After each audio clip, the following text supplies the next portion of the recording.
Hey guys, tonight we're playing The Last Winter Nights, the demo. They're still working on the main game as of right now, as far as I've seen. Found the game on itch.io. We are playing the Steam version though. I'll leave the links down in the description if you're interested. It is a point and click, but also visual novel. Actually, I have the story right here. You wake up as a ghost with no memory of who you were or how you died. The only clue to your past is the empty suit of armor you now possess. As you explore an abandoned castle and piece together your memories, you'll uncover your tale. A tale of broken promises, regrets, and bonds that last beyond death. Sorry. But your story doesn't have to die with you. How will you write its ending? Let's get into it.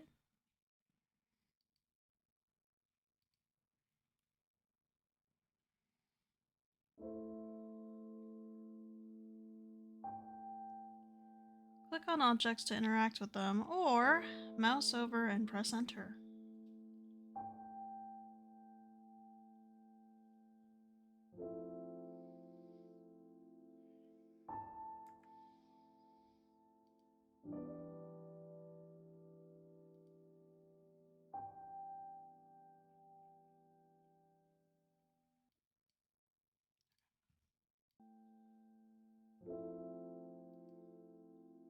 Ooh. Has your journey been long? Click on the highlighted words. But at last, you're here, where you belong. Click or press space to... Or, click or press space or enter to advance text. It's good to see you again. The last winter nights. Let's get into it.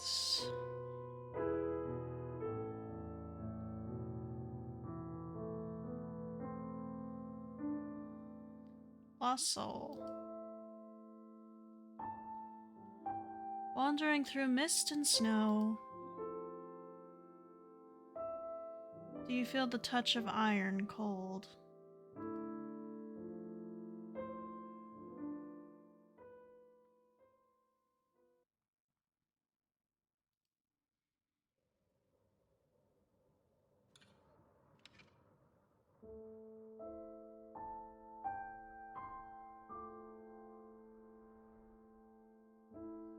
Before you awoke, there was nothing. No warmth or lights, no touch nor taste, no sound nor sight. No dreams, no fears, no memories. Only a dark, as vast and boundless as the sunless sea. You were one soul adrift among the dead that came before you. A droplet in an ocean. But now... You're unsure when you come to consciousness when the pieces of yourself coalesce and form you again.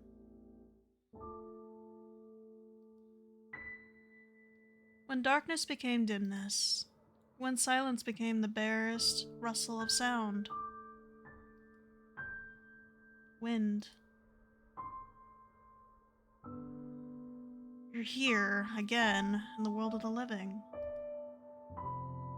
As if you never left. As if when you closed your eyes for the final time, you were only dreaming. You try to recall what a dream is. What it means to wake from sleep. When you were alive and sleep was a different being altogether from death. Feel.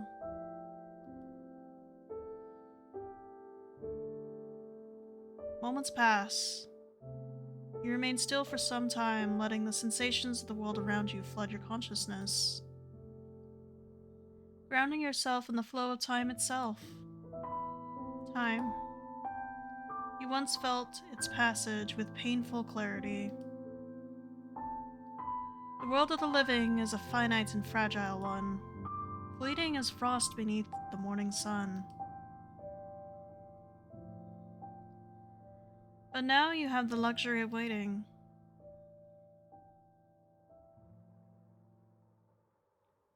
Something falls gently around you. Snow. You form the word in your mind and feel its shape with your consciousness. Soft, white, cold. You shiver out of instinct. Something metallic clangs and rattles as you do. But the bite of cold never comes.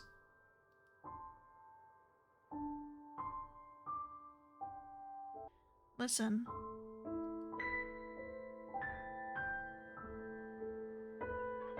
The roar of the wind, the creaking of iron, the song of a place abandoned by time.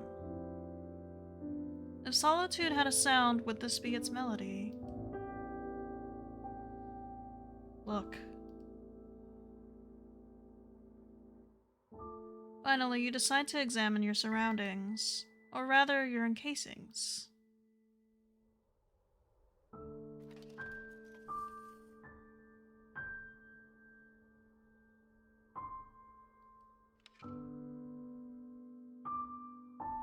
You try to move your fingers and something metallic clinks in response.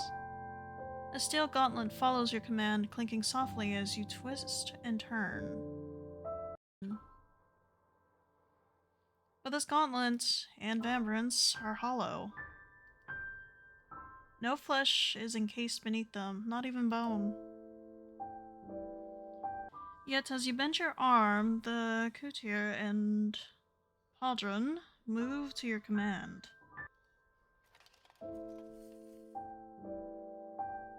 The rings of an iron hauberk clatter against the empty cuirass of your torso.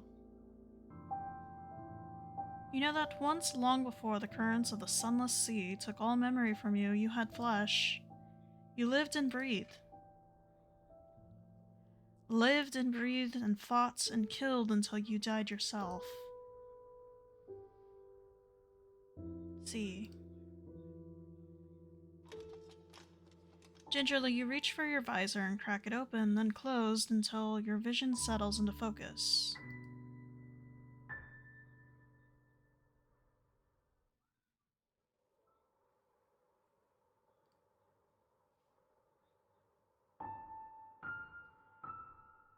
What you see is yourself. Your reflection, rather, in a broken mirror on an old stone wall. An empty helm stares back at you. As you shift and turn, your cuirass and pauldrons shift along with you, clinging in the dimness. Lost soul. Did this armor belong to me? Was I a knight? Was I a knight? You concentrate, searching for any traces of the past that linger on in your soul. You find nothing but flashes of sensation, flickers of emotion. You clench your gauntlets as you feel them wash over you.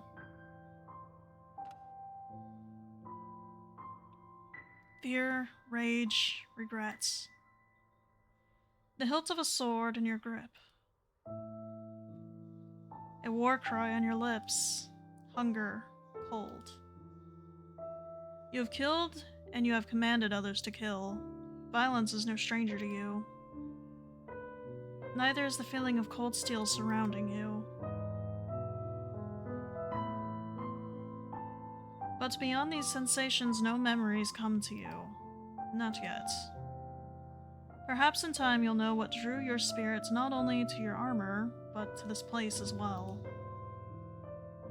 For now, you turn to the rest of your surroundings.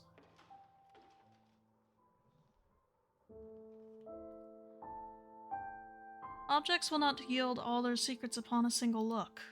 Try examining them more than once to reveal more insights. A brief summary of your discoveries can be found in the Codex. When you have found everything you can interact with in this room, the frost around the edges of the screen will disappear. I hope you can find yourself again.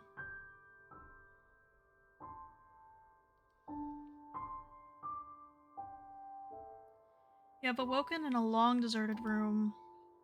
If you can ignore the overturned furniture, broken glass, and fallen chandelier, you think it would have been a comfortable place. It's spacious with a thick rug, wide walls, a hearth for warmth, and an arched windows for lights. A solar or sitting room. You briefly wonder if you would have had the luxury of spending time here as a knight. This room, clearly, has seen better days. Rust coats iron while grime has settled deep into stone, wool, and wood. The broken windows and overturned furniture tell you that this place wasn't merely abandoned. Who or what's left it like this? Nameless Knight. How many years has this place been left like this? How long have I been dead?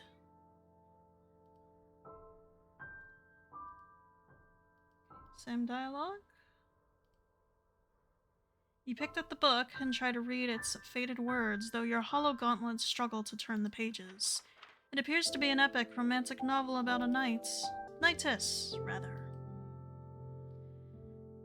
Well, I suppose anything is possible in fiction. The pages are filled with lengthy paragraphs of purplish prose that spend too long describing the main character's musings and scenery and the main character's musings about the scenery. You feel safe in assuming this hefty volume did not belong to you. Mirabelle then looked into the shining ocean-like pools of his azure blue eyes. Oh, how blue eyes they were. Oh, how blue they were! And blushed deeply until her fair cheeks were as red as the blooming rose she held in her palm. Quickly, she pinned it to his caress, catching a glimpse of herself in its mirror-like surface, and blushed further.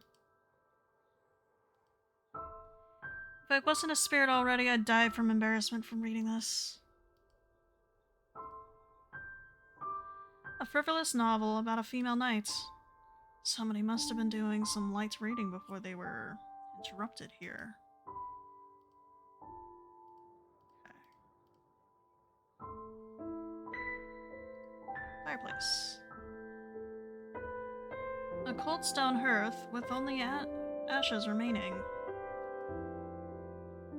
You try to recall memories of laughter seated before a roaring fire, shared smiles, warm wine, words of comfort whispered. Hours nestled shoulder to shoulder, huddled against the cold. Nothing. Who would I have shared tender moments with? As you look at the ashes left in the hearth, you spy what you first think is a stray clump of snow, but it flutters away on a sudden gust of wind. A feather.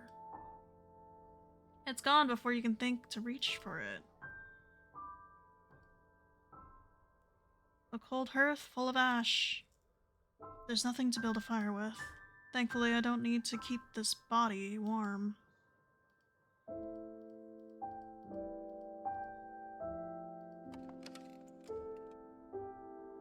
A painting hangs above the hearth, flaking and aged, its ornate frame tarnished with time.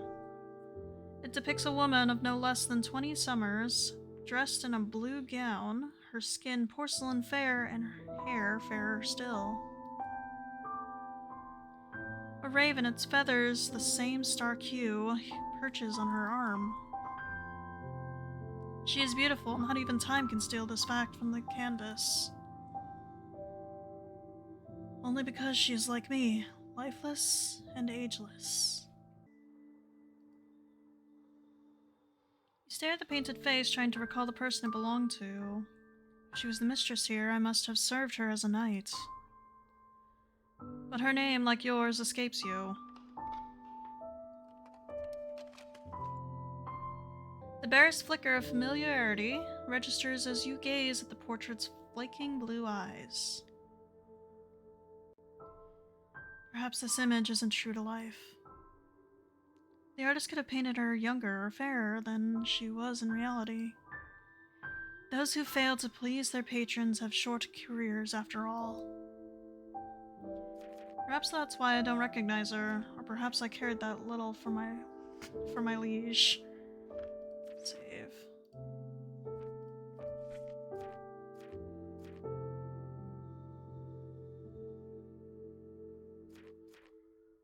Perhaps that's why I don't recognize her. You'd like to imagine you were a loyal knight. Loyal enough to remember your oath and the person you swore it to. But what happened to her? The canvas yields no answers. So I think it's like 3 times you can interact with stuff, it looks like.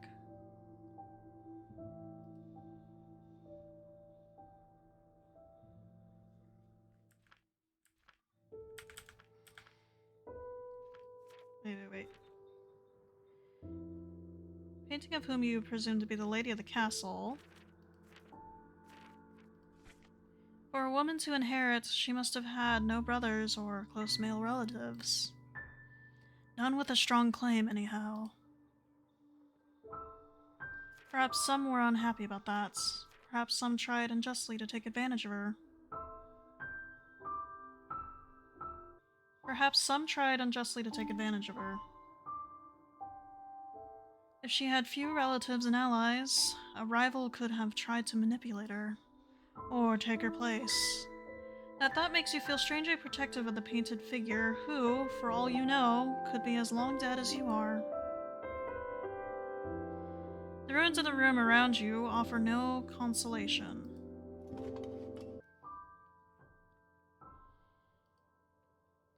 Broken windows gape like an open jaw, drawing icy breaths of wind into the wide stone room. Shards of glass litter the floor like a revenant's teeth buried under soft white mounds of snow. The winter storm gathers and grows. You'll have difficulty traversing it, should you even find a way outside. Well, there's plenty more to explore here yet. You step towards the windows and stand for a while at the threshold. The world outside is a blur of white and dark that stretches as far as you can see. A pale moon shines in a pitch-black sky. A lonely thing further than you could ever hope to reach. The world of the living is beautiful. It's just as empty as the sunless sea. The world of the living is beautiful. I'd like to be optimistic. I would like for a happy end. Not a bitter one for the soul. The softly glowing moon shines on a world silver white. The night is dark, but nothing like the void from where you came. In a lightless sea, darkness loses its meaning. Here, in contrast with lights, it almost feels alive. It doesn't mean I like the dark, though. I'm glad it's a full moon tonight. Broken, jagged windows. Shards litter the floor like a revenant's teeth. Meaning whatever broke them came from outside these walls. Take a piece of glass. You leave the shards be. You take a piece of glass? You take a large piece of glass and tuck it into the pouch on your belt. You're not sure how, but perhaps it'll be useful. Doesn't hurt to be prepared.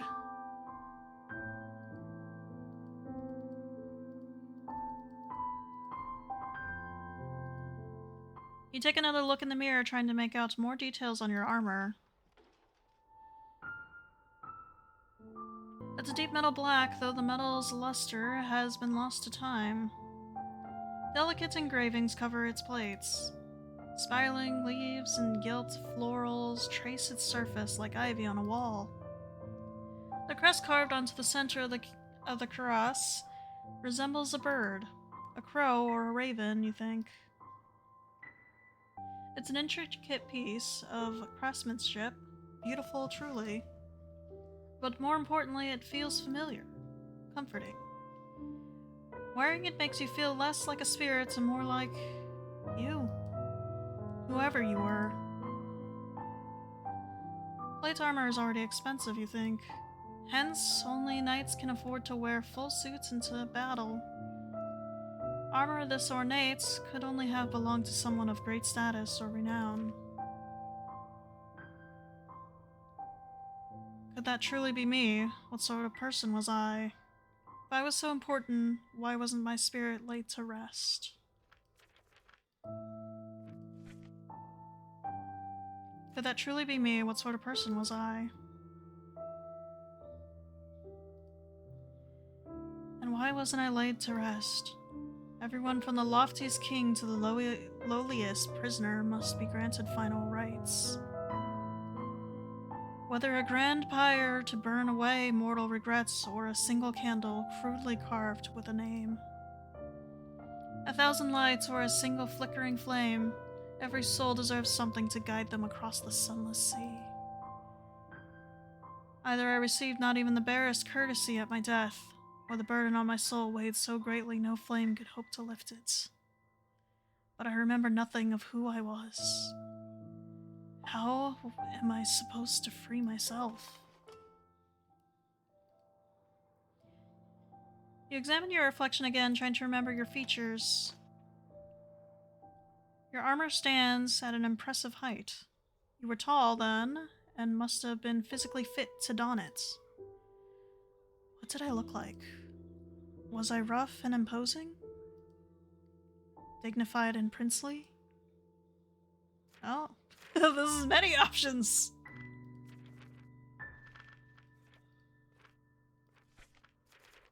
An intimidating face suits me. I'd like to think I had a friendly face. Would it be vain to wish that I was handsome? What I looked like doesn't matter, I'm dead. That's kind of bleak in its own way. I'd like to think I had a friendly face. You may have been a knight, but the battlefield couldn't have been your entire life. Who were you outside your armor? Did you have kind eyes, a bright smile? Or was that only how you wanted others to see you? Oh. It's Frosty! I believe we got everything. No, wait.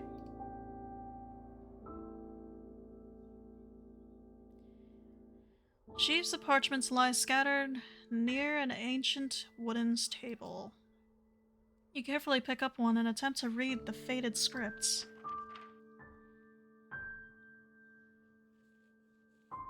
My dear Marchioness, my knights and I are most eager to attend the tournament. But my condolences once again for your loss. What a great burden your father has left to a woman as young as yourself. I, of course, would be happy to offer my advice, perhaps in a private setting.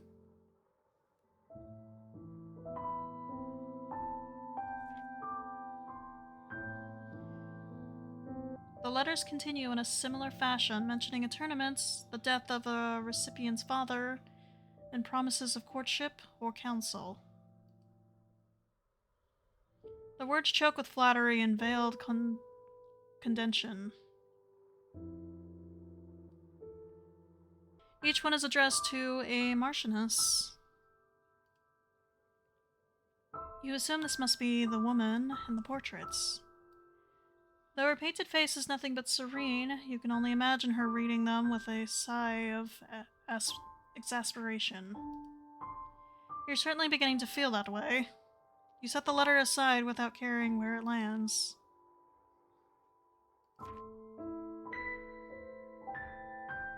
Among one of the letters you spy what appears to be a drawing of a portrait, but the features are obscured. It bears a signature. HRH. His Royal Highness.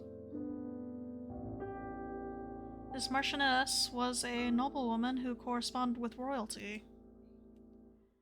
She must have had immense power or wealth, or both. What were they discussing? But frustratingly, you can't make out any other words. Letters addressed to a marchioness filled with flattery, condescension, or both.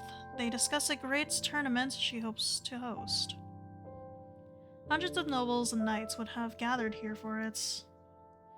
Something must have happened during the chaos. The frost is gone. Which way do I go? Left? You're not my brother. Who? Was that my lady's voice? You wait, but save for the wind. The castle remains silent. If I keep searching, I should remember more. At least you hope so.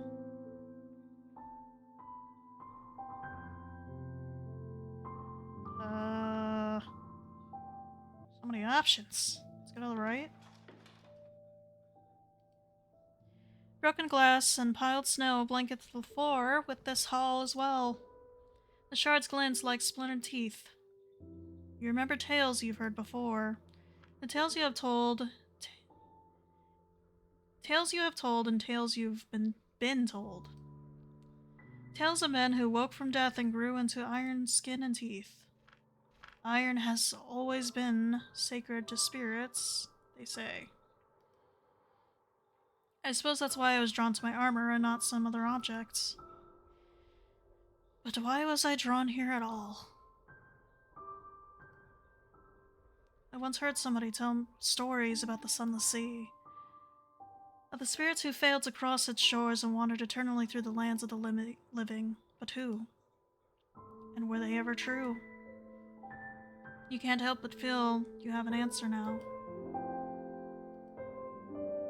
Snow, broken glass, white as the river, sharp as a revenant's teeth. You step around the broken pieces carefully, even if you don't need to. Habits from when you were alive can't easily be forgotten, it seems.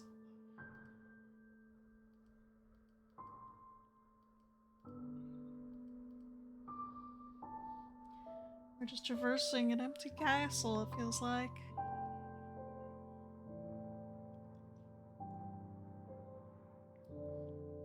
Place feels very abandoned. Very abandoned. A rusted suit of armor donning a faded blue surcoat surveys the hall. It's impressive but dated and doesn't hold a candle to the fine craftsmanship of your own armor. It's impressive but dated and doesn't hold a candle to the fine craftsmanship of your own armor. Hello? You try to call out, and immediately feel foolish. You don't have a body. You don't have a body, so naturally you have no voice either. What are the chances there's another haunted suit of armor here after all? You tap the suit of armor's visor. The response: no other ghostly knights in this castle, then.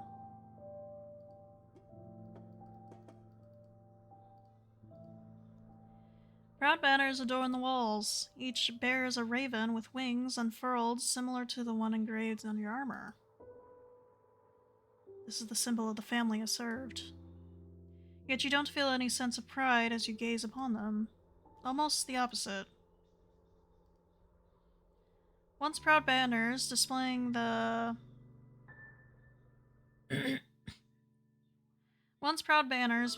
Marchioness's crest. The fabric is torn and covered in grime. The beautifully woven, once white birds have sunken into a sea of murky, moldy blue. A heavy feeling lingers in your caress as you wonder if these banners mirror the fate of the house that they reflected. You can't imagine how many years these banners have hung on the walls, torn, faded, yet still proudly announcing their house, refusing to fall. As long as the castle itself stands.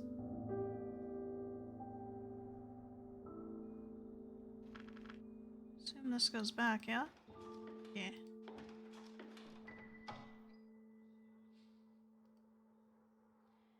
It's a wooden rack for holding weapons. A pair of training staves lean against it forlornly. You sweep your gaze over the room. Not a single sword or spear lies in sight. You let your gauntlet fall to your side where a scabbard would hang off your belt if you were carrying one. I can't deny I'd feel safer with a sword. You know what they say about old habits and dying. You're dead, though. Do you really need one? I guess, yeah. I guess, yeah. Just in case. We undeads need their weapons. For safety. For safety against the living. It's a storage room filled with a few empty crates and shelves. Dust coats the surface of old wood and moth-eaten fabric thick as frost and touched by the sun.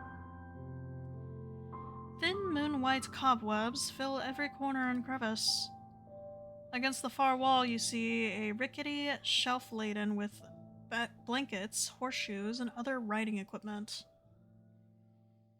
You even spy what looks like a tournament bearing a unicorn-shaped crest. Likely the personal symbol of whatever knights this loyal steed once carried. You've seen this crest before. Emblazoned on a blue standard fluttering in the field. A satchel with the same crest sits on the top shelf. Find out what it holds. I doubt this will be worthwhile. I think finding out your memories is worthwhile.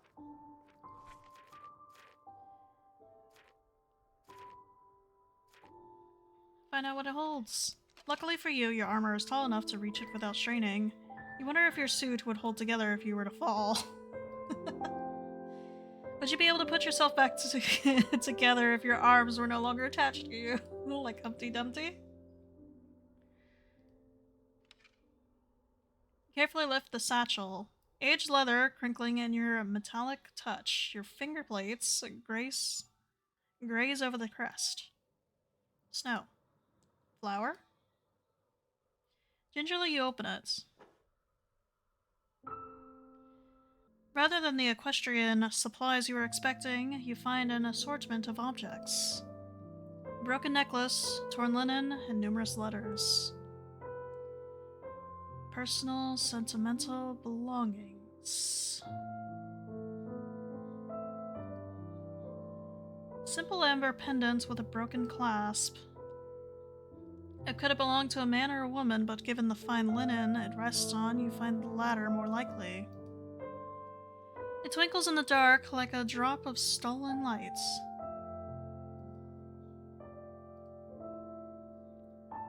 Uncut amber hangs off a plain, broken cord. Beautiful, but simple, hardly a piece worthy of a noble or anyone of rank. Still, you imagine that somebody treasured it, at least for a time.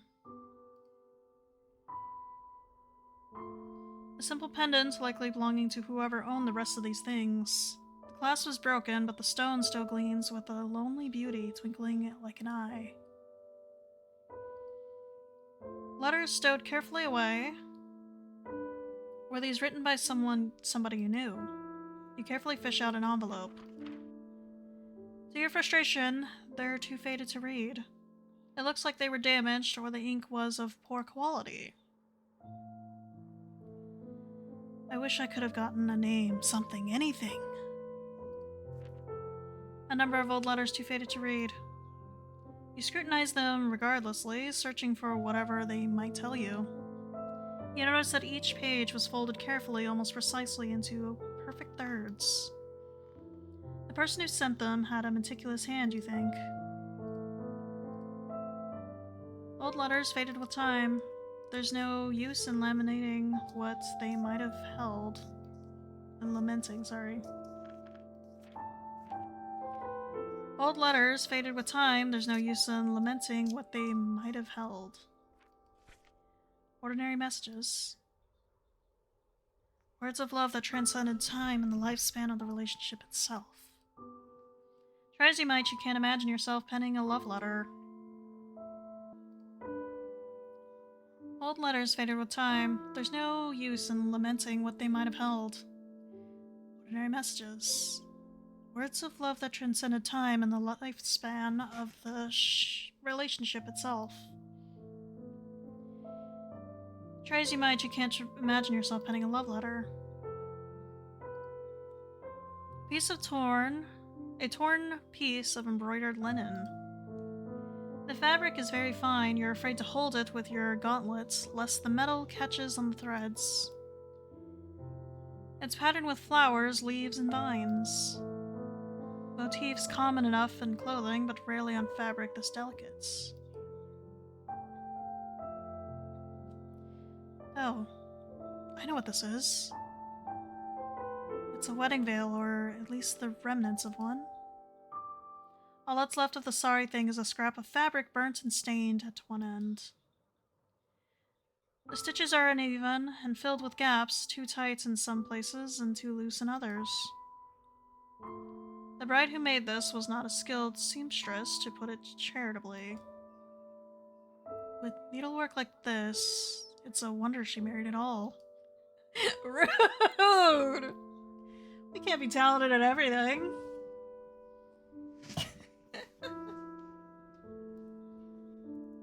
Me and sewing? No. Fabrics? No. I am terrible. No skill. No skill with needles. Could I have been married? Was I ever in love?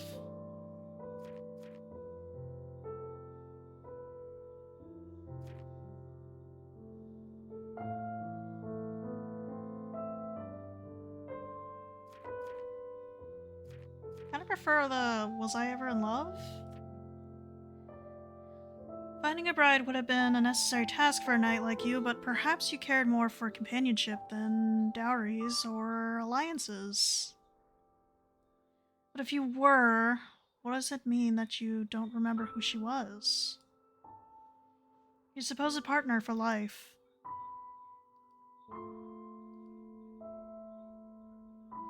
Torn veil, stained and burned. You recall that a veil is traditionally saved and reused as a swaddling linen. From its current state, you imagine this one was certainly used for something. Either it was burnt by accident or rescued, or it was ruined on purpose. Scrap of linen from what once was a wedding veil. Its stitches tell a story, but that story eludes you.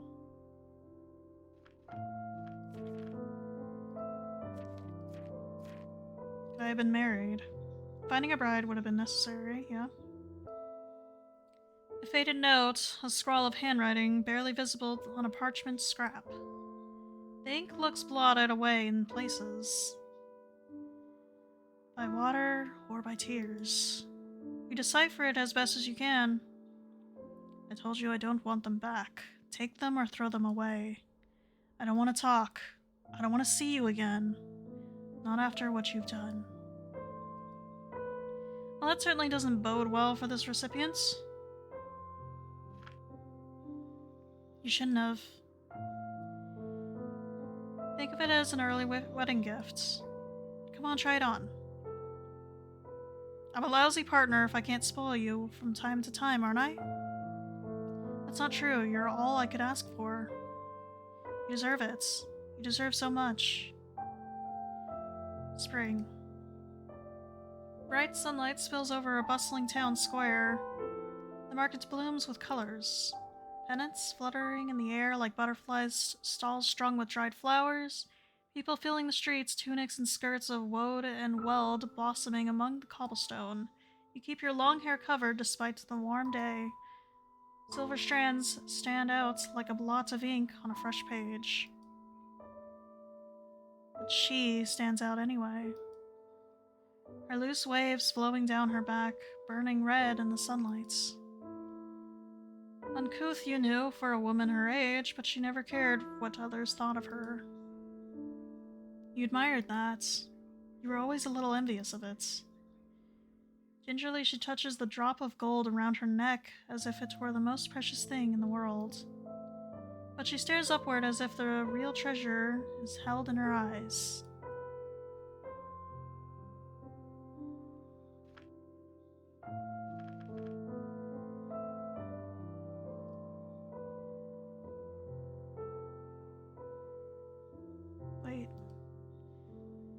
I still don't know your name. A gift. For someone you once knew. Someone who was close to you, at least for a time. Someone who cared for you. Someone who betrayed you. You deserve so much. And that voice. That familiar voice of somebody who wanted to give her the world, but had only the sword on his belt and the armor on his back, and little more. A knight like you. What did I do?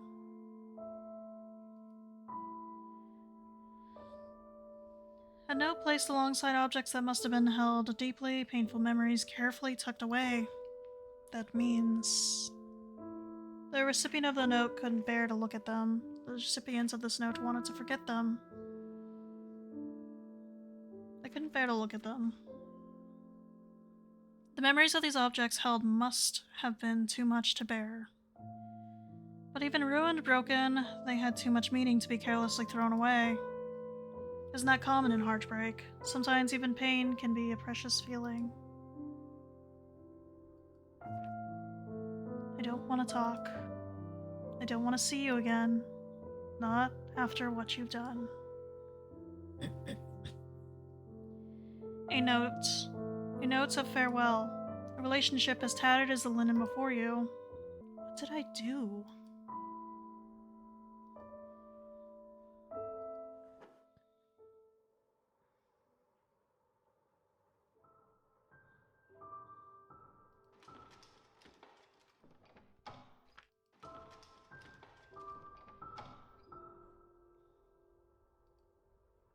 What looks like a hatch lies on one side of the room.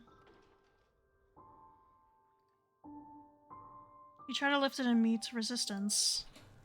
Your hollow arms clang in unison with the metallic screeching of the hinges as you strain to open it. It swings open to reveal pitch blackness. I shouldn't have expected anything else, should I? Yet something in the dark pulls at your memory. Twisting corridors, tunnels melting one into the next. A pursuit.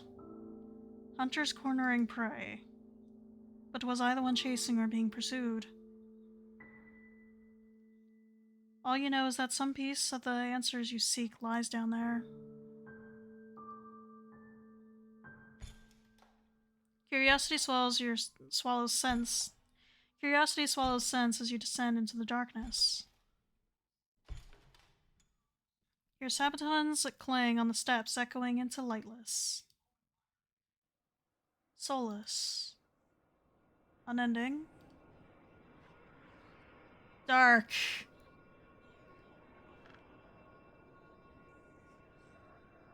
Blacker than the sunless sea. Blacker than that place Blacker than that place where you were nothing.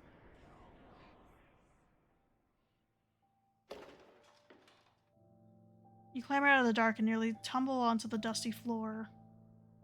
I can't go further without lights. I can't.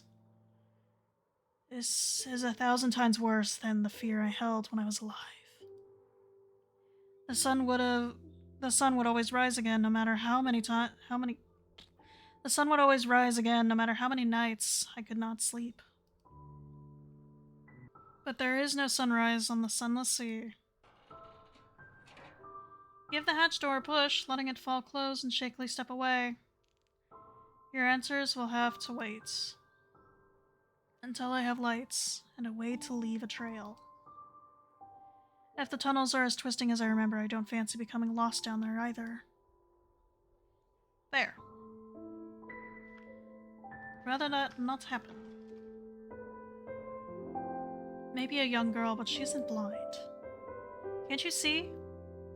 The North needs someone like you. Who? Wait.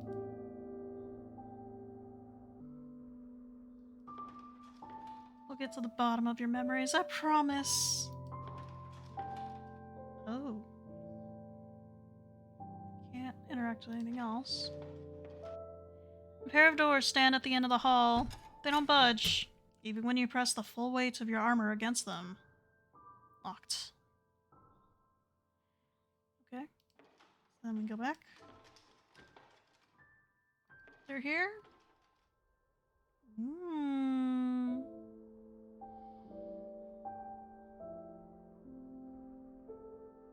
Really like the style. You spy the remnants of a tapestry clinging to the wall. A knight on a horseback charges at a giant thing tied down by chains. Bolts stick out of its back. The lone rider is flanked by knights of different colors bearing shields and spears. Revenants? You said this wouldn't be a scary story. What's this? Are you afraid of a simple tale?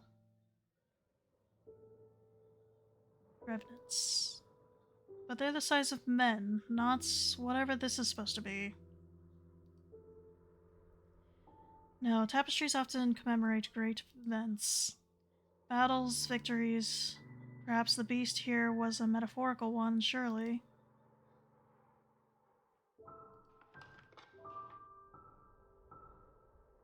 The remnants of what was once a tapestry hanging on the wall like a gutted skin. It depicts knights in battle against something. The fabric is nearly torn into two. A thief would have taken the entire piece, not slash it into pieces. Whatever the reason for doing this it was personal. Though a weapon could have damaged it, the jagged marks almost make you imagine claws. You hope that whatever left it in this state has long since fled the castle. Woven knights charge into battle against a chained beast. The colors are faded, but the lone rider appears to be wearing blue, his cape trailing valiantly behind him. The same blue that I wore.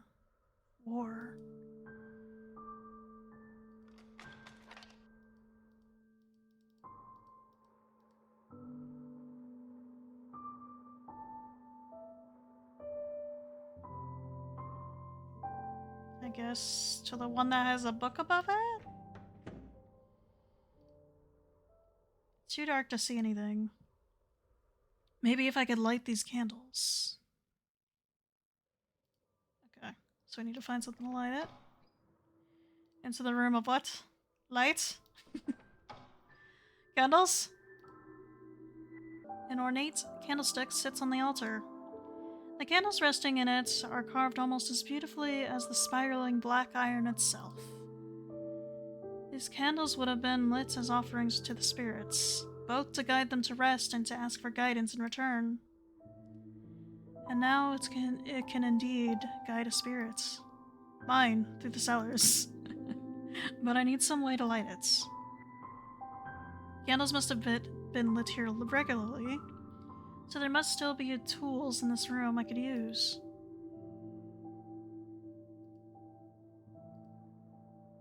Take a moment to admire the fine carvings on the candles. Spend so much time carving wax only for it to melt away. The poor soul who carved this must have cared deeply for their The poor soul who carved this must have cared deeply for their departed. But candles are candles, beautifully etched or not. I can take this to light my way through the cellars, but I need some way to light it. Candles must have been lit here regularly, yep. Just exhausting dialogue options, don't mind me. Fine candles sit in an iron candelabra. Once, long ago, somebody carved them as an offering to the dead.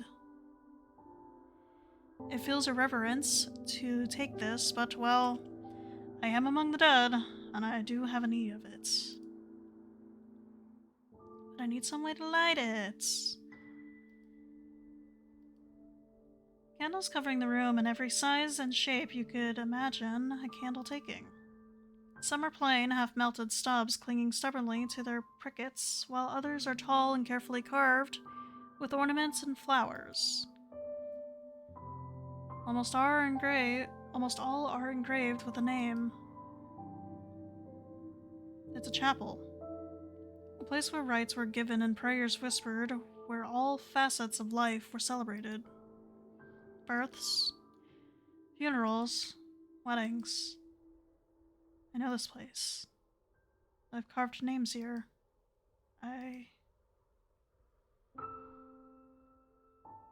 Golden light softly scattered by stained glass. Warm voices borrowed silks. Warm voices borrowed silks. Flowers. For the first time you can remember, the scent of flowers mixes with the incense and melting wax.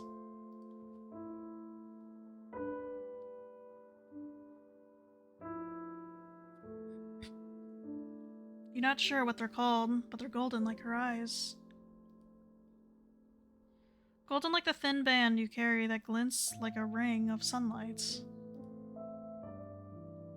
It slips over her finger as easily as promise whispered. It slips over her finger as easily as a promise whispered. It weighs like an oath kept. Your family gains another member today, but not all are present to witness it. Your father is not here to see this joy. Your heart is so light you almost don't notice it.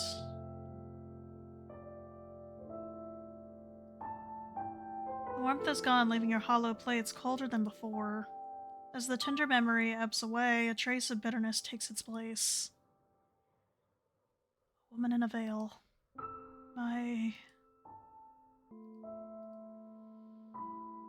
That vision. You try to remember warmth. You try to conjure the smell of incense and the glow of flickering candles again. But your steel shell remains cold.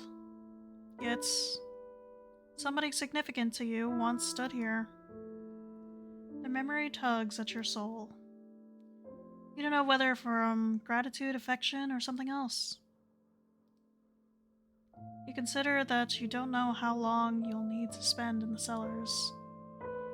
Will I have enough light? Stare at the scores of candles before you. Take as many candles as you can carry. Take a few spares for safety. Don't take any. Take a few spares? It's only prudent. You select a few candles reaching only for the nameless, uncarved ones. You're not sure if it could draw your fellow spirit's ire, but decide not to take any chances. Fair. Step away with a fuller pouch. With a hollow body, you easily notice even the slightest shift in weight. Or is it your thoughts that weigh on you? Don't worry, dear knights. We will find out your past. I will help you. I will help a lost soul. It is my duty. Moonlight filters softly through a stained glass window.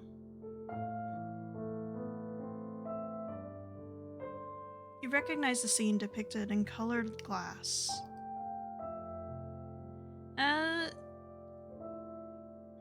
A scene from the Tales of the Mist. It's the hero Tristan, lantern and sword in hand, preparing to slay the revenants that's terrorized his people. But the story isn't a happy one. It's a tale of sacrifice and folly. Tristram. Why is that name familiar? Well, the tale was a popular one, and the name was common enough when I was alive. But you can't help but feel there's more to it than that. The stained glass window above you depicts a scene from an old tale. The tale of a king who sacrificed everything in atonement for his folly. Tristram. It aptly means sorrow, bestowed upon newborn boys in the hopes they'll lead humble lives. Or on the unlucky number who survived their births while their mothers did not.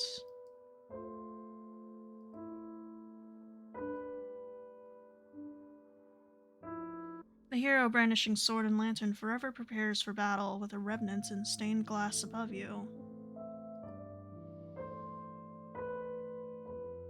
I remember stories about wandering spirits and revenants, but I've heard no such tale of things like me. I almost wonder which I'm more like. What's this? It's a pewter box. Inside it, you find shards of flint, striking iron, and charcloth. Tools for lighting fire. Perfect. Take them, once I could not leave them. Why would you leave them?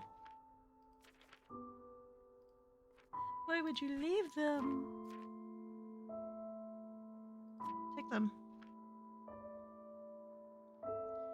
You have no excuse to not enter the cellars now. You take them. A pewter box holding sets of flint, iron, and charcloth used for lighting fire. A similar set rests safely in the satchel on your belts. It makes you feel at ease knowing you can light a flame whenever you need to.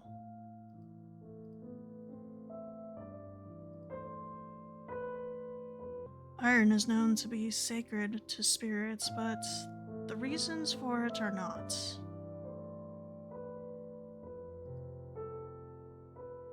Perhaps its use in lighting fire is one of them. It kinda sucks, I don't have much of a voice, and it's because of my allergies. I'm just full of phlegm right now. My voice keeps cracking and squeaking.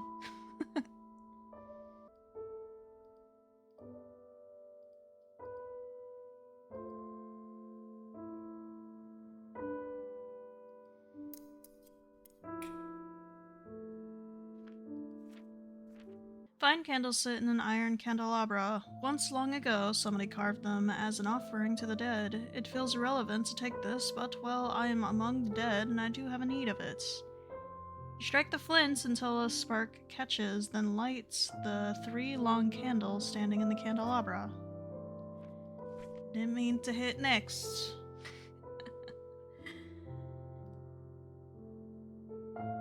Soft glow radiates from the tiny flames now bathed in moonlight. For a moment, they seem to glow blindingly bright.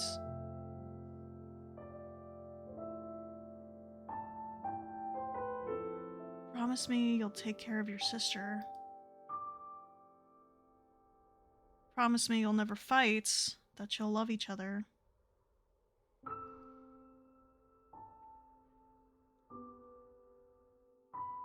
Spare our daughter, please.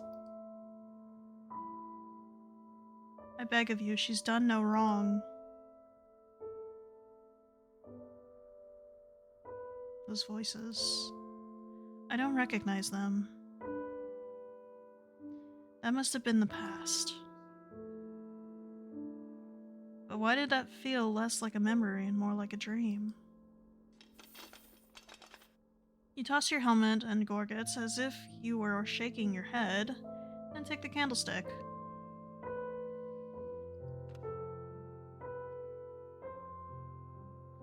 You can sort out riddles later.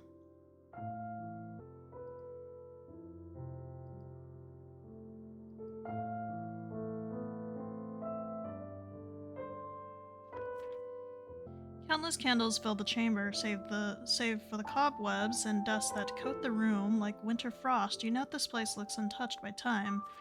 Whatever happened, whoever caused the place to be abandoned, at least they had some respect for the spirits. I thought I already exhausted all the dialogue option for that, but I'm not sure if it's different because I picked up a lit up candelabra. Let's move on. Let's see if we can find our way around. Carefully take your candlestick and bring it to the tall candelabra, setting each wick alight with flame. That's better.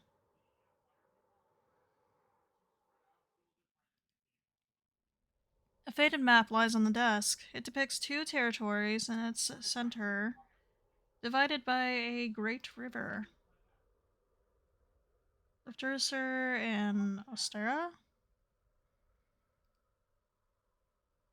I know I'm butchering it. Those names I recognize. Ostera. The kingdom across the river. Vengeance. Snow. Blood. Smoke. Screams. Beyond that, I don't remember. Did we vanquish them, or did they vanquish us?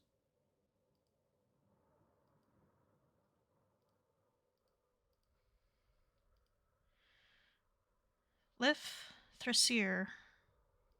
Thrassir? The kingdom of Silver North and Golden South. Sunset over endless fields.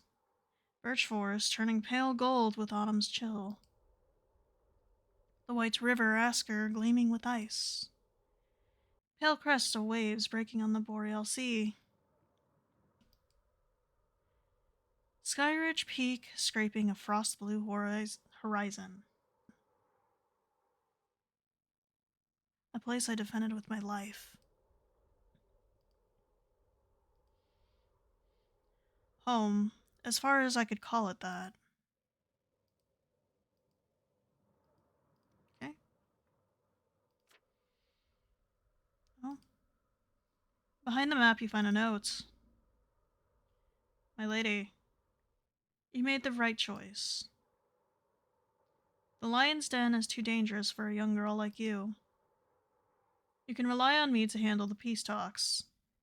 I'm glad you understand why sending Sir Tristan would be imprudent. A bastard has no place rubbing shoulders with the lords, no matter how decorated. I'm sure I need not remind you what they call him. The Prince Slayer's presence could only give the wrong impression at a peace summit. Nor do the blood-hungry hounds who side with Heimdall need further encouragement. Please don't worry yourself. Ever your loyal commander, Sir D. Blood-hungry hounds, Prince Slayer. Blood-hungry hounds? It seems that some lords, helmed by their Heimdall figure, were not satisfied with peace. And this Prince Slayer Tristan, was he their champion? Or had he his own reasons for bloodying his hands? Tristan. You turn the name over in your mind, repeating its rhythm. Tristan. 2 syllables. A backwards heartbeat. Its cadence is familiar, engraved in your memory, like the etchings on your armor. He was a knight with bloodied hands like you.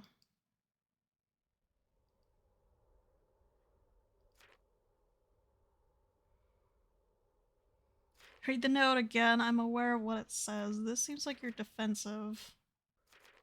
Read the note again.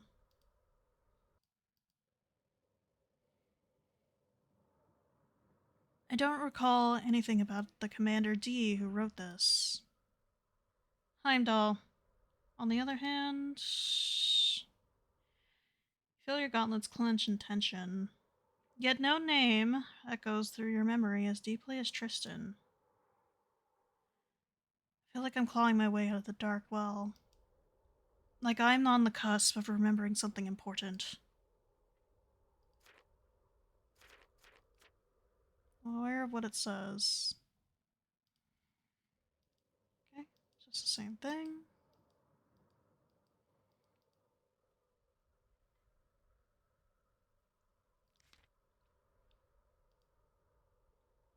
An empty glass bottle.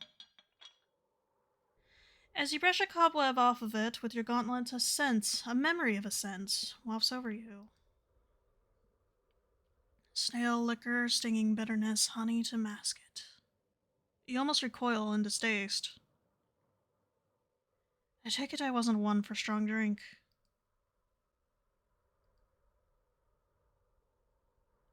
Could I use this to hold something to leave a trail with in the cellars? Yeah, take the bottle. Take the bottle. I could use this to hold something to leave a trail, like a powder. You take the bottle and fix it snugly to your belt. A stack of papers sits on the desk. You look through them and find names, figures, and numbers. They're fiscal documents. Little of this looks legible, though. They're stained and faded. On one of the better preserved pages is a roster of knights listed in order of rank, along with their respective fiefs and incomes. This many knights? What a wealthy master we shared.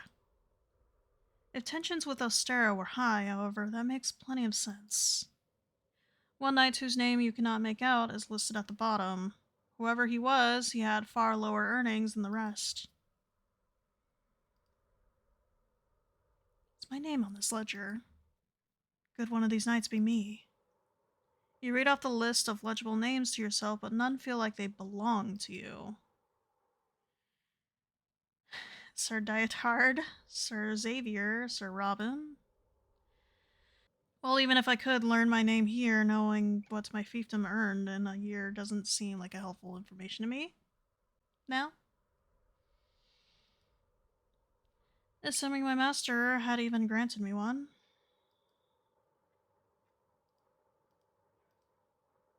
I have absolutely no desire to dig through tax documents right now.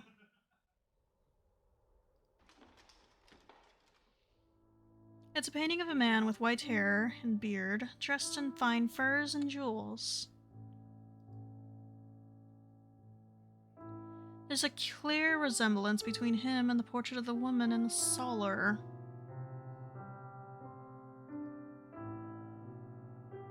His painted eyes stare down at you in stoic contempt.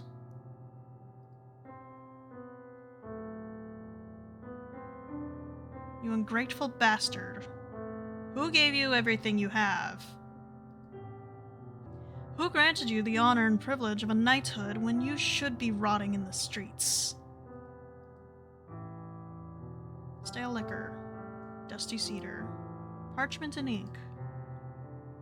It's a tournament day, but you're not in the spirit for games. You'd retreated here in a foul mood, unaware that he had shirked his duties and done the same. What more do you want, boy? You know what I want, father.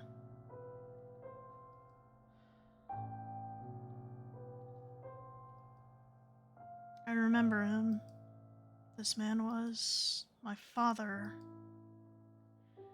The master of the castle was my father. Yet his daughter succeeded him while I became nothing more than a knight.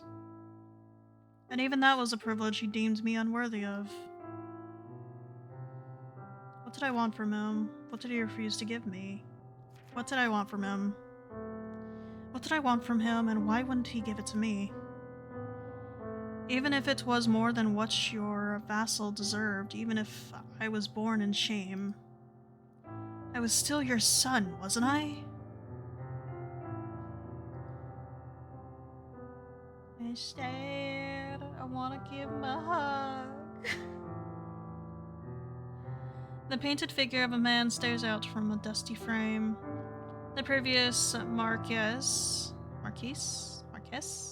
The previous Marquess and master of the castle.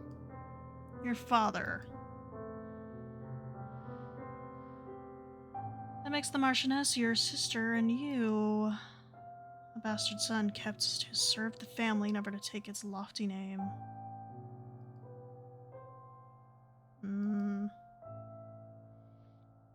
Your father's words echo. You ungrateful bastard. What more do you want?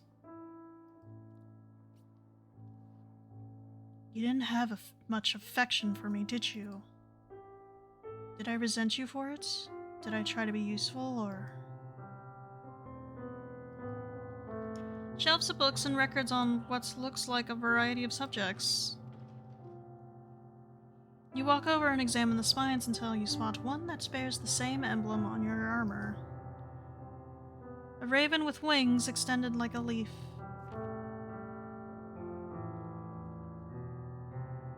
Ancestry of the House of Winter. That must be the family name of the Marchioness. Navigating the pages isn't easy with the metal fingers. But she managed, flipping through decades, if not centuries, of names, dates, and facts until you land on the most recent entry. Year 228, on the second day of the second month, a daughter is born to Marquess Sigmund,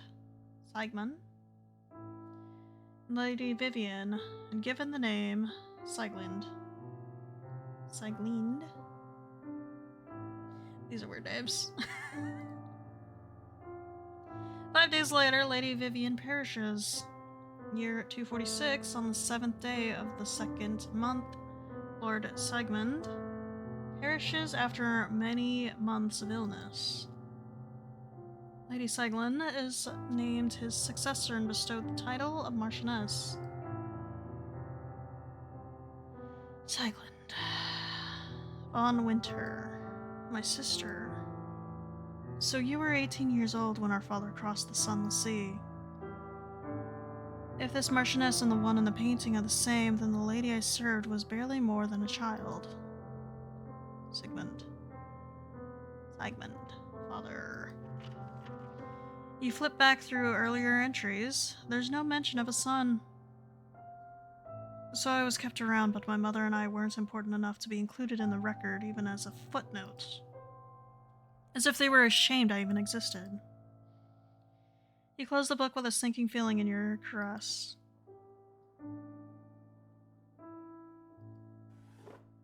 In the drawers you find more corked bottles of alcohol, dusty and undisturbed. You wonder if the Marchioness or her predecessor was fond of drink.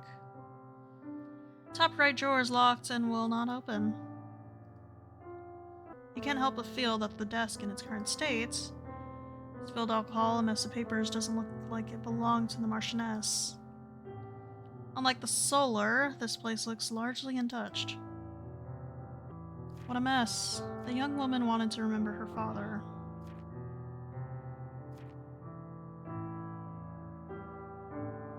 Wanted to remember her father?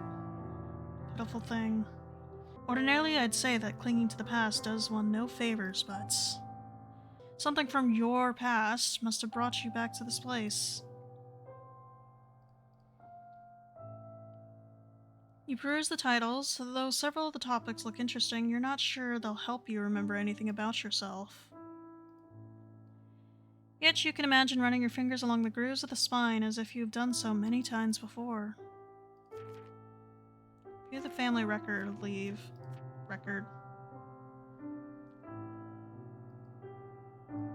Oh, it's just this. Interestingly, both wife and husband died on the same day, years apart. I wonder if the lady of the house was anything like the master. But the words on the page offer no insight on your relationship with the people they describe. Bottles of murky amber liquid fill the bottom drawers. I suppose we all have our vices. Or were you drinking to your sorrows? The topmost one is locked tight.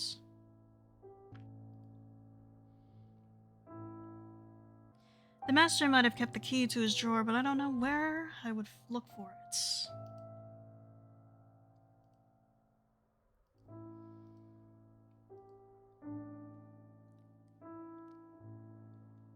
So that's it for this room? You have not spent years protecting the commoners from Austerian invaders. To them, you're a princess locked up in a white tower. I'm well aware of my shortcomings. The only reason you stand where you are is because Sir Tristan is loyal to you, but loyalties can change.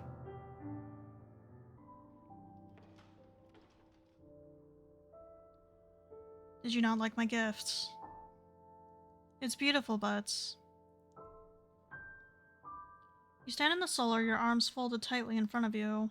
Your eyes flit over the suit of polished steel that stands there in solemn silence. A gleaming shadow. You don't know what else to say. It is beautiful, worthy of a prince, and worth a prince's ransom. But it's still only a suit of armor.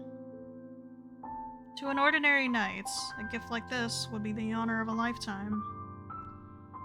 But for a hero of the kingdom, a veteran of the Great Ice War, a man who's given and sacrificed so much,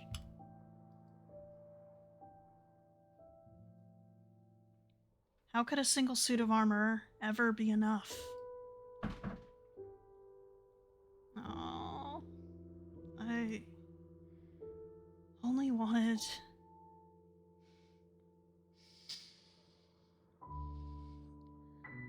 This trip down memory lane was gonna be painful. I knew this. You knew this. Well, I don't know if you actually knew this. It's just so unfortunate. You briefly consider salvaging the candles of the fallen chandelier, but the short stubs look nearly burnt through. They won't provide light for long. Painting of a lady who could only be the Marchioness, your sister. As the only true-born child, everything that was your father's would have been passed down to her. No matter how you felt about it.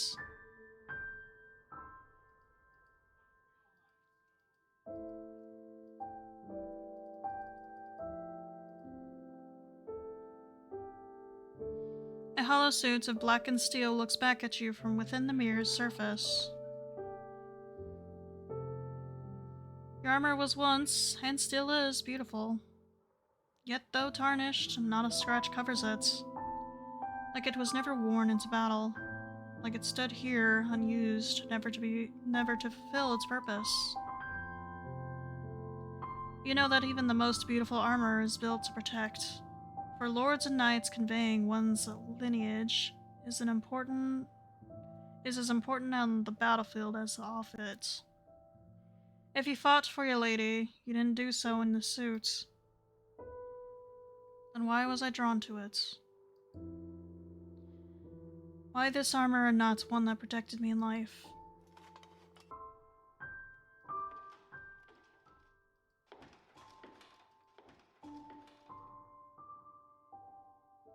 The thought occurs to you that for all your steel suit ways, you yourself are still a spirit.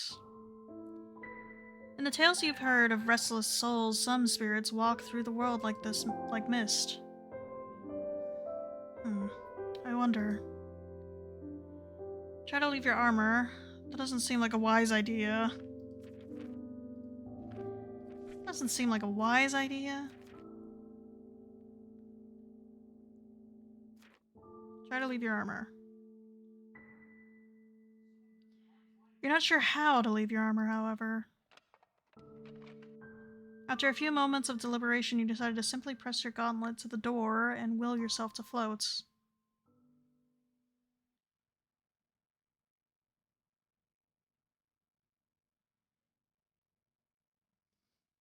You good? Did you transcend? Before you awoke, there was nothing. No warmth or light, no touch nor taste, nor sound, no sound nor sight. No dreams, no fears, no memories. Only a darkness vast, boundless, ending, unending, never-ending. You are one soul adrift among the dead, a droplet in an ocean. You are nothing.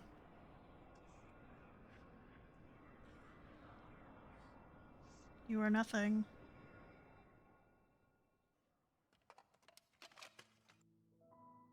You find yourself lurching over the door, helm bent, gauntlets gouging into wood like claws as you settle back into your cold, familiar steel. I'm never doing that again. I can't leave my armor, my tether. I can't go back to the sea. I can't become mist again. If I want to go any further, I'll have to find the blasted key. It was worth a try, but also at the same time, I'm just like, damn, maybe I shouldn't have tried. You keep your distance from the door. If I want to go any further, I'll have to find that blasted key.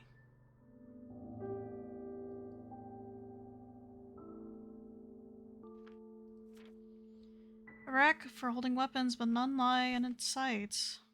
It's strange that I haven't come across a single sword, spear, or axe, yet not even a decorative one. Taken by thieves, most likely.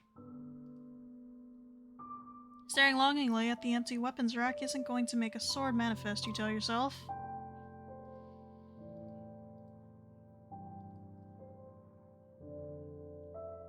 Supplies for a steed you once owned, and a satchel holding things that once belonged to someone you knew. My wife's things. Open the satchel. Okay, so no new dialogue. Shall we brave the cellars and go down? I'm scared. Are you scared, Knights? I'm scared. Oh no, I feel like there's danger. Let's go.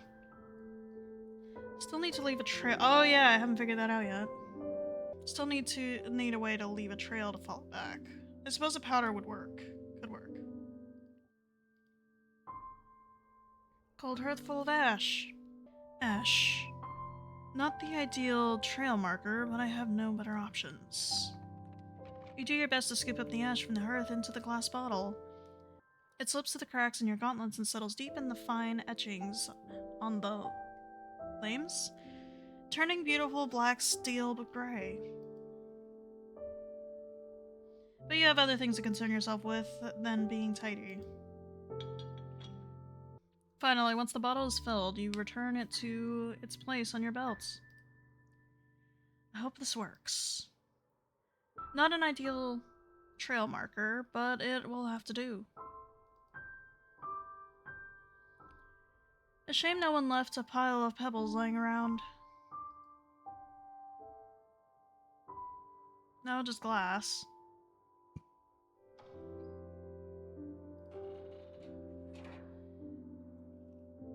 Once more, you lift the hatch and stare into the open maw of the cellar stairs. The lights from the candles faintly flicker, outlining staggered steps swallowed by the darkness below. You stare into the blackness, one gauntlet gripped on your candlestick and the other reaffirming that the bottle on your belt sits snug. I don't like this. But it's now or never.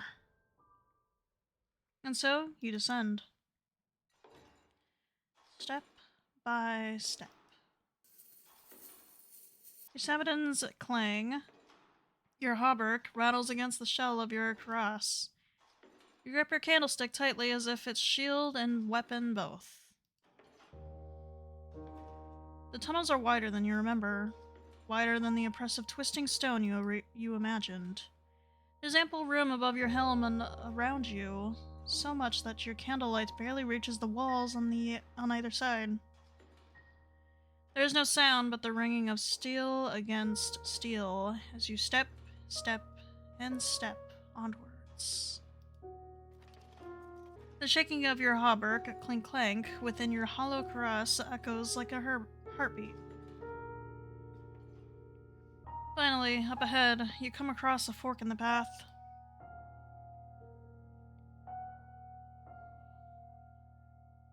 Left, right, search your memories. What path did you take so many years ago? You were following the lantern light of somebody. Somebody you held on to tightly. Or were they holding on to you? Right. Okay. We're trusting your choice. Right. You leave a small pile of ash to mark the turn, then continue into the dark. It's strange how familiar this feels. Not this place, but this darkness. How crushing it is. How alone. Somewhere once, I was freezing. I was hurt. I was trying to build a fire, but my fingers were numb.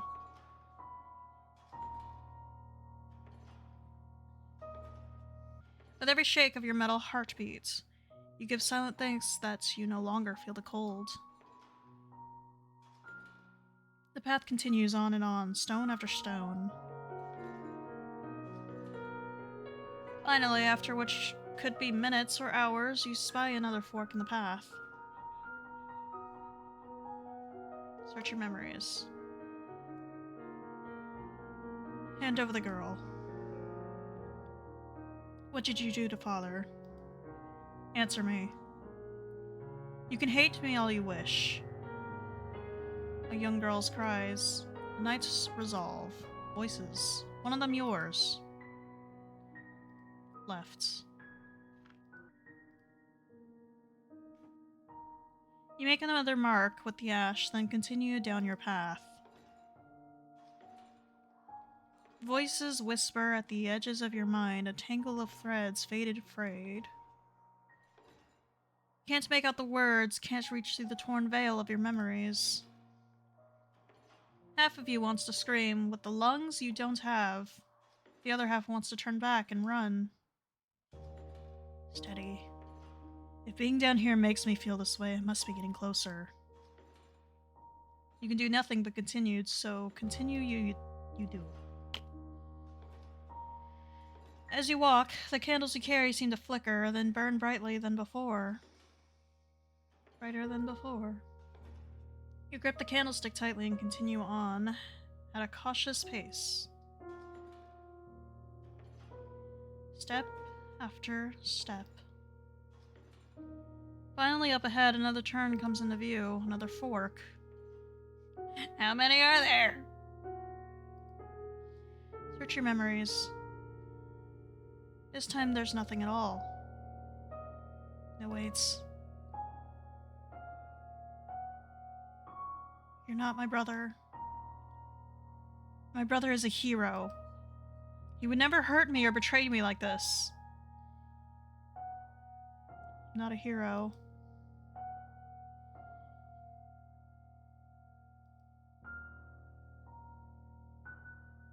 I'm not a hero. A statement can be correct. Or, because he's not of the righteous, it could be left. That's all from assumptions from that little bit we got. I think it's left.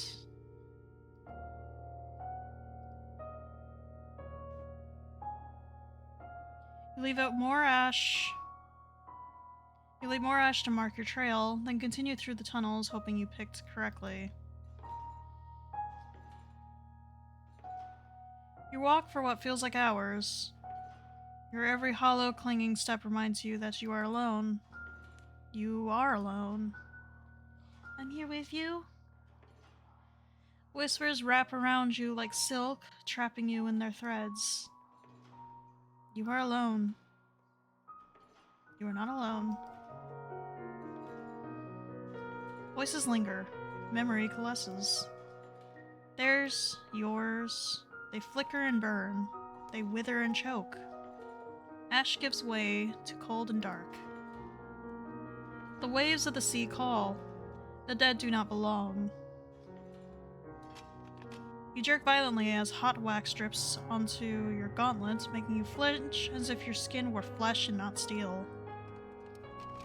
You fumble and nearly drop the candlestick. Steady. Steady. I'm far from the shores of the sea. There is no shame and fear. I was once alive. I just need to get through this. You continue on more briskly than before, as if to make up lost time. Finally, up ahead, you see something on the ground, a glint in the dark. You doubt your own senses at first. No, something is really there. Carefully you approach. Candlelight falls on metal caked in dust and decay. The curve of a kaross, the threads of a molding surcoat. The white of bone. A corpse lies before you. Spirits. Or take your key. The corpse of a knight lays against the wall, jaw locked in a soundless cry, socket staring eternally upward. He spent his last moments calling out to, cursing whatever or whoever killed him. Why would a knight be down here? Why were you left here?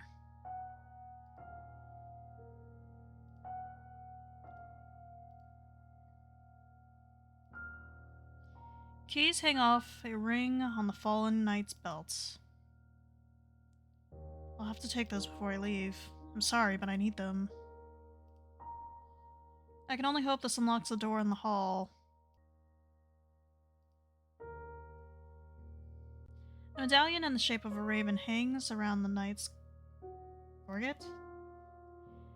You note how similar it looks to the one worn by the Marchioness and Marquess in their portraits. The mark of a high ranking. No, the highest rank given to a knight. Light a candle in respect. It doesn't feel right to leave him like this. You set the candles down and fish through your satchel for a spare. What name do you carve? I don't know if this is a bad choice, but I feel like I should write Tristan.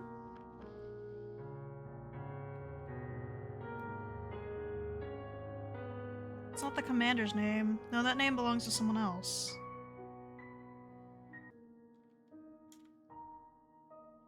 It's no good, I don't remember it. Seems you have no choice but to leave the dead knights be. You've been in the cellars a good while. With candle lights waning, you decide to retreat the way you came. Reach for the keys looped on the knight's belts. The fuck?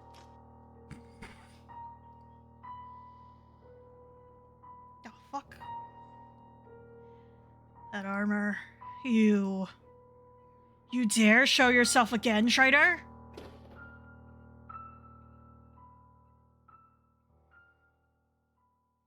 Traitor? In another time and place. Castle Winterliff, year 308, winter. Grandmother, I brought you some more milk. You're my heir, Tristram, not a servant. Will you wait until I cross the sunless sea before you act like it? The young man wordlessly sets down the steaming cup and retreats from the room. You almost feel a pang of remorse as you hear the door close behind him with a quiet thud. Old age is making you sentimental. The regrets you thought you tossed aside weigh like piled stones. The boy is almost 30 and on the surface an ideal successor. Level-headed, poised, a seasoned warrior, a skilled diplomat. Like you trained him to be. But his heart is fragile and weak. Just like... You sigh and turn towards the painting on the wall. Like him. His portrait has hung on the wall for decades. It was painted from your memories and descriptions. The artist spared no detail, but captured his likeness with a melancholy so true to life it stung you. Far from the heroic figure you wanted him remembered as.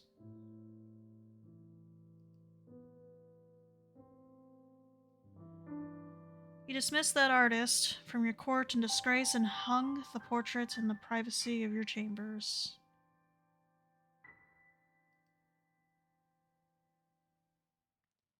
Safe from the eyes of the world.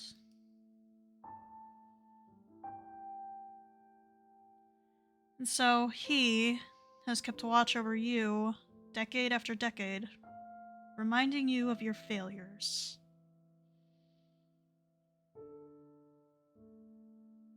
You find yourself speaking to the dead more than the living these days. You dream of the things you'll ask him, explain to him, beg of him, demand from him. Until we meet again beyond the sunless sea, dear brother.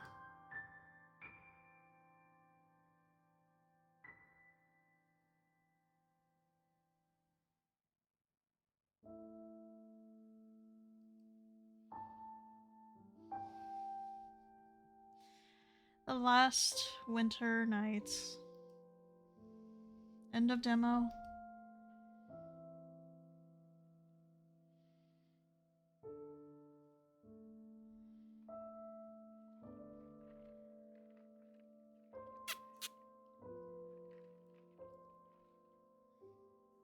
That was good.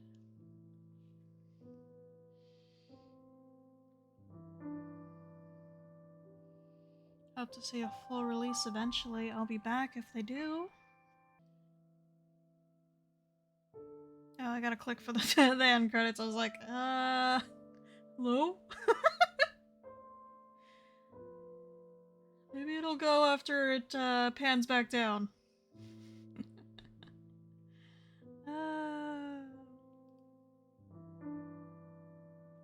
Thank you for playing Wishlist on Steam. Join my newsletter.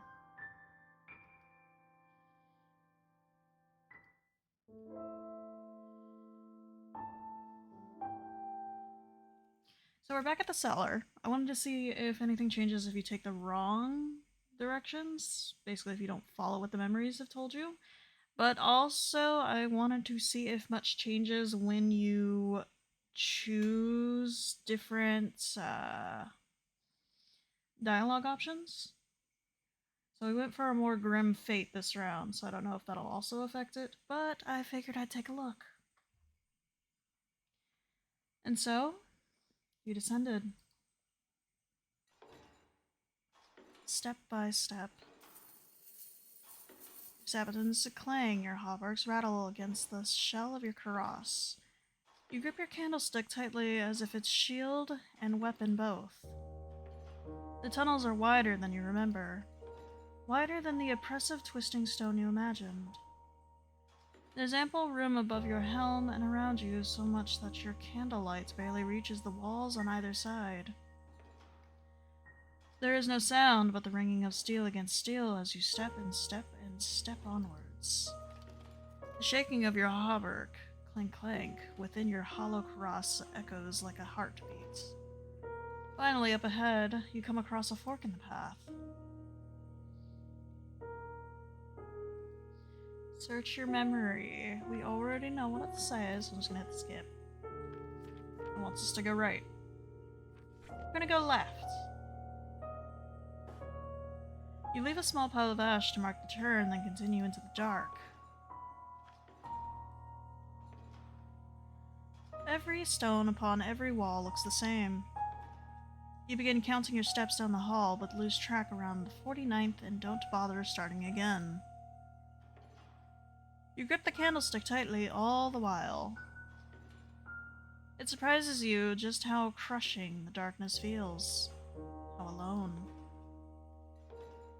Your footsteps feel 1,000 times louder than they should be. The metallic clang of your heartbeat clasps like thunder. As you approach the end of the hall, the path forks again. Search your memories. You concentrate, but no memories surface. Were you expecting one to? Do you think the past is yours to command?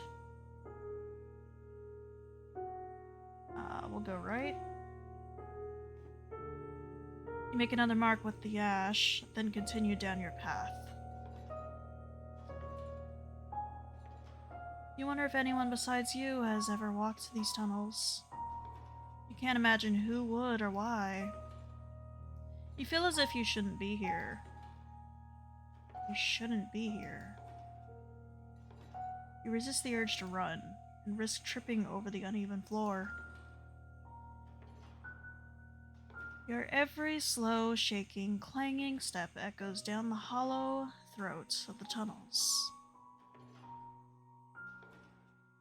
Finally up ahead, another path, another fork. Search your memories. Nothing surfaces. Your mind is an empty shell. Just like the rest of you. I kind of feel like that's in reflection to being like, I'm dead. I don't care if I was handsome, friendly, mean.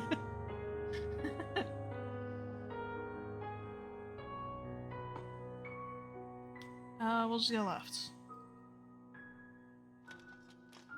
You realize your gauntlets are shaking as you leave another mark with the ash. You carefully cork the bottle and continue onward, hoping you're on the correct path. You walk past more stone walls, more stone floors, stones, stones, darkness, and more stones. Wait, what is that? Something on the ground ahead of you gleams in the dark. Gold? It looks like a goblet. Your karass groan as you crouch, sweeping your candlelight low. You find more pieces scattered over the ground. Plates and bowls of what once was priceless gold and silver. A cup made of bone-white porcelain. A hand still gripping it. A corpse lies sprawled on the ground before you. An open sack covers its back. Its arm is outstretched, reaching uselessly for stolen treasures. You gaze further ahead and spy a second boy, and there, barely within your candlelight, a third. Each is dressed in a simple hauberk and leather armor, not uncommon for mercenaries when you were alive. But each also bears deep slashes, as if the armor they wore tore as easily as parchment. From sellswords to robbers. An endeavor that clearly didn't end well for them. You doubt that a handful of men who didn't even have arms on them, judging by their empty sword belts, could have caused the ruin of this castle. Magpies searching for gold long after this place was abandoned. How did they die here, though? Were they betrayed by one of their fellows? But why would they leave the treasure behind in that case? You shake your helmet, pause, then decide to keep moving forward. You have no idea who the pitiful souls are, so you couldn't light a candle for them even if you wanted to. Which, to be frank, you do not. Stealing from my castle? This is what you fools deserve. You don't spare another look at the bodies as you march onward, stepping carefully over scattered objects and once precious metals. You walk and you walk, images replaying in your mind. Questions you can't answer forming alongside them. Finally, up ahead, you see something else on the ground. Another glint in the dark. You doubt your own senses at first. I wonder if this will be different when I check back on the other route, because it says you remember very little about yourself. Lovely, your tendencies are... ... But down here it says, either death has sobered you to reality, or you were always a pessimist. Even for the dead, you are rather reckless. Is that how you ended up this way? You have a heart of stone. No wonder the sunless sea never let you cross its shore. Yeah,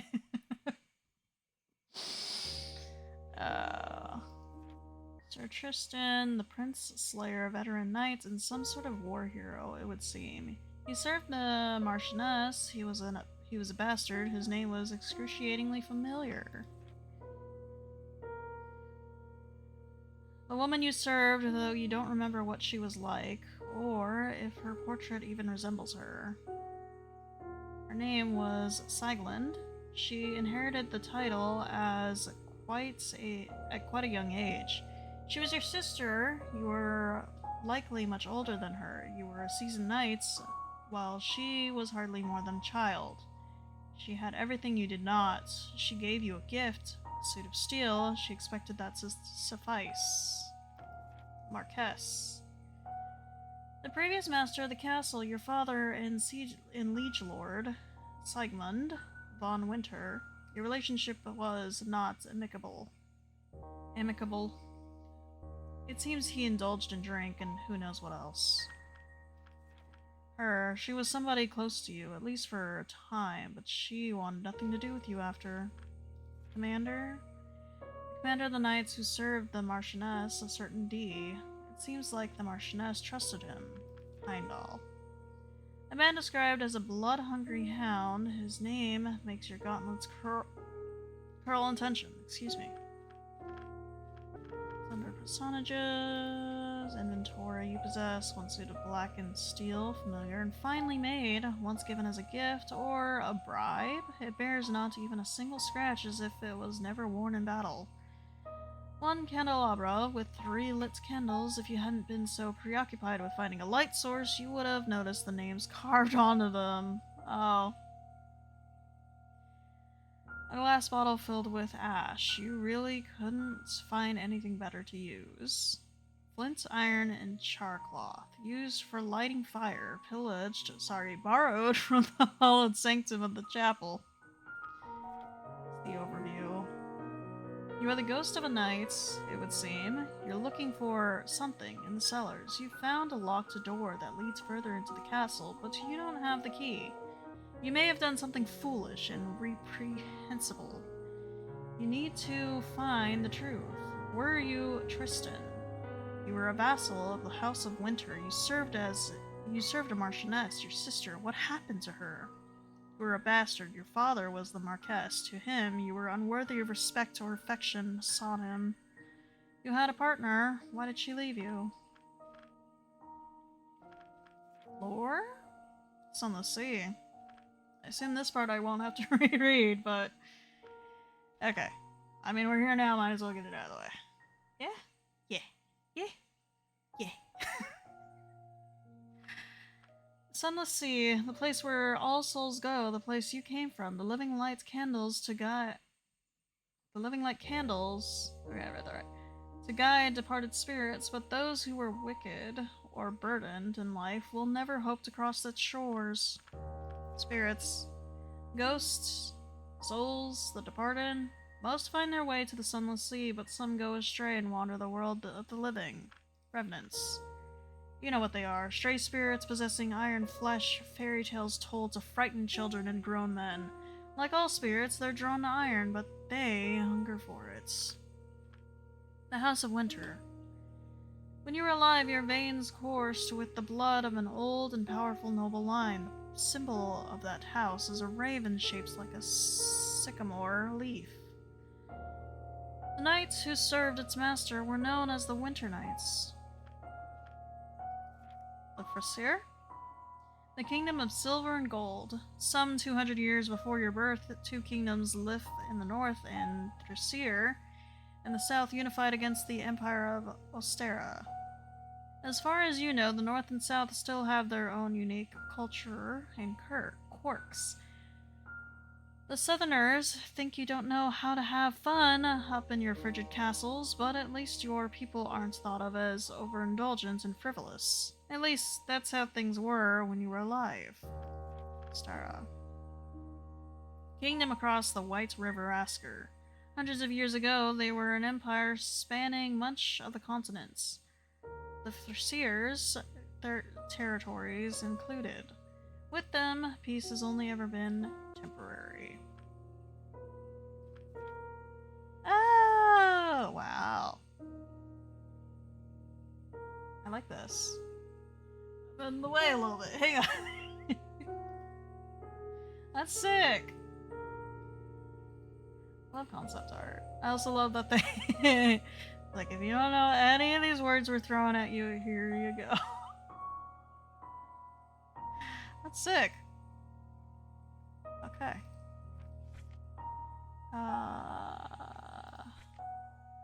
Now then, let's see this to the end. We are at the end. You doubt your own senses at first. No, something really is here, is there? Carefully you approach. Candlelight falls on metal caked in dust and decay. The curve of a cross. The threads of a molding surcoat. Ah, then we... The white of bone. Another corpse lies before you, but this one is familiar. Spirits.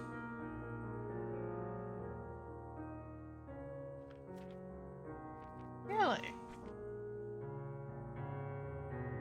I figured it was gonna be a different ending altogether. Since we found those other bodies.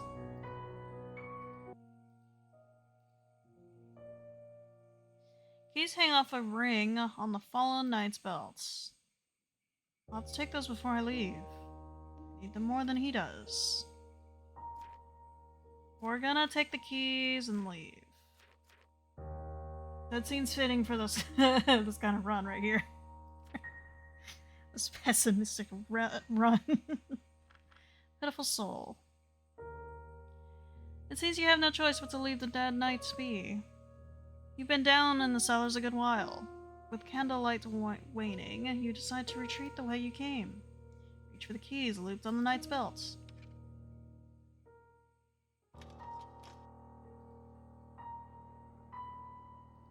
That armor, you.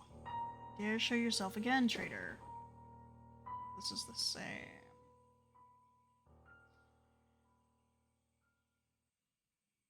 Another time and place.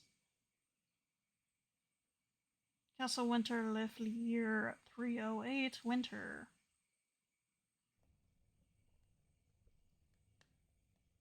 Grandmother brought you some more milk. Here are my air. Yeah, this looks the same. Okay, I have one extra item because in the first playthrough that you all saw, I grabbed the broken piece of glass, and this is a large piece of broken glass. Why in the world did you think this would be useful? Okay. Otherwise, all this looks the same. Let's check personages. You were strangely idealistic for a ghost. You do realize you're dead. Some would call you cautious if they were feeling charitable. Others would call you cowardly. Death will not rob you of compassion, even if it has robbed you of sense. Wow. Quite the difference. Everything else is the same? Let's light a candle in respect this time. It doesn't feel right to leave him like this. We are going to type down the only D name we found. Fish through your satchel for despair. Dietard.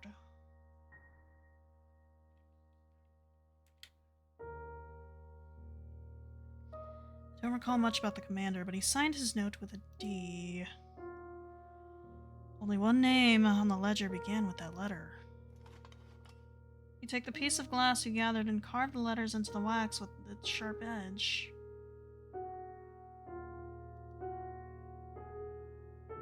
Oh, so the glass did it did have a use. It was for the candle. Dietard. As soon as you bring the flame of your burning candlestick to the unlit wick, a bright light nearly blinds you. Commander, stop. We can't start fighting amongst ourselves. You have no right to give orders to me, traitor. Sigmund, forgive me, but I must send your ungrateful child to the grave with you.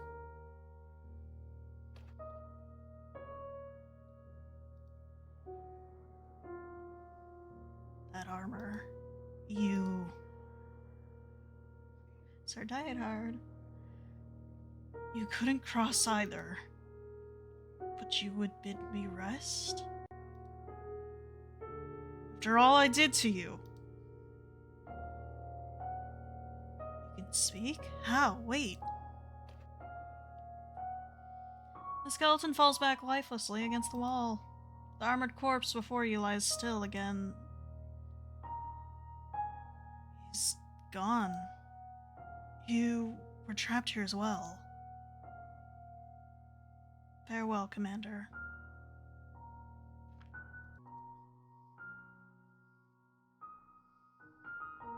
Whatever you did to me is long in the past now. With the night spirit gone and your candle's light quickly waning, you decide the best course of action is to retreat back the way you came. You untie the keys from the commander's belt. Then, you turn around, stepping cautiously back into the dark. A lone candle flickers behind you as you do.